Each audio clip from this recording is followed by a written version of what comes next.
श्री गणेश। आज मैं माघ महीने की गणेश चतुर्थी व्रत कथा सुनाने जा रही हूँ।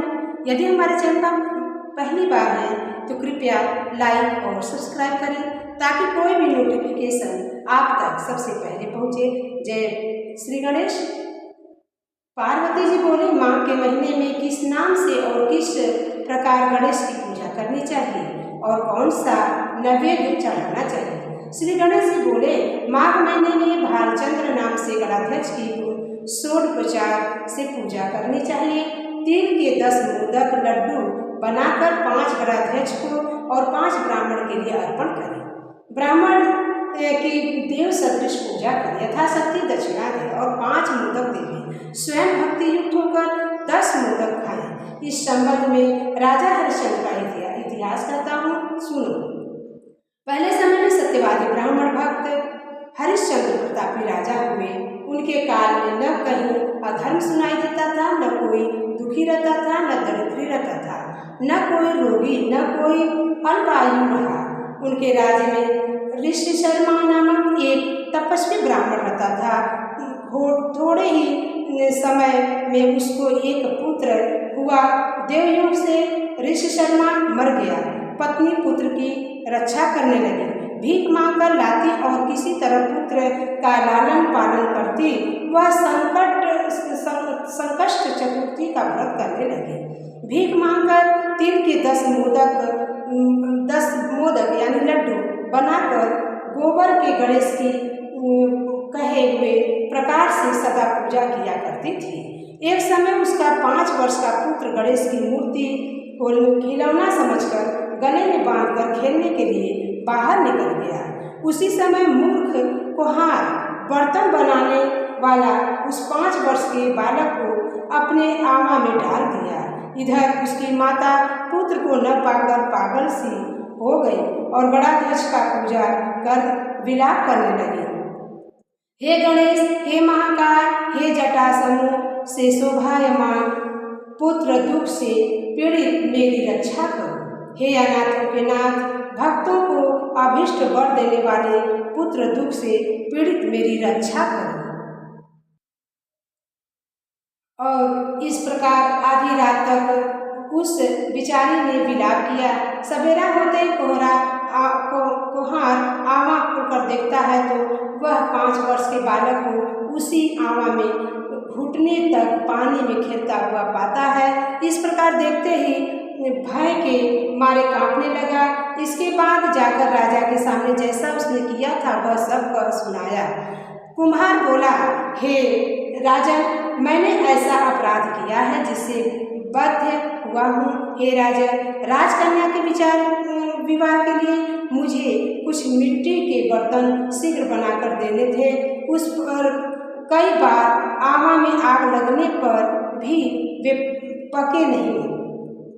तब मैंने जादू टोना जानने वाले किसी एक गुणी से जाकर पूछा तो उसने चोरी से बालक की बलि देने के लिए कहा।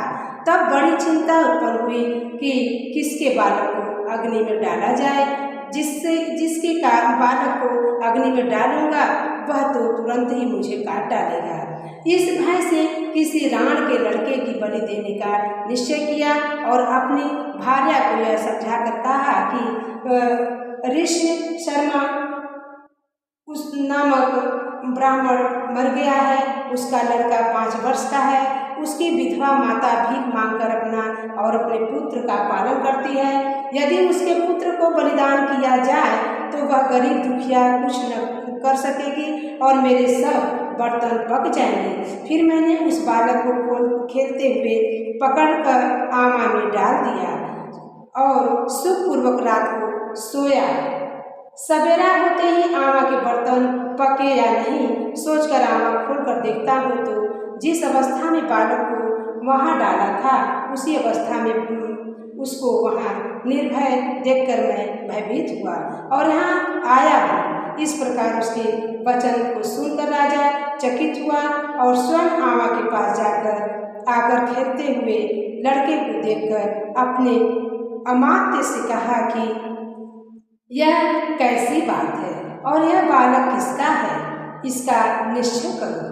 इस आमा के भीतर घुटने तक कमल से सुशोभित जग और वैदूर्य मणि के समान दुर्वा कैसे प्राप्त हुआ।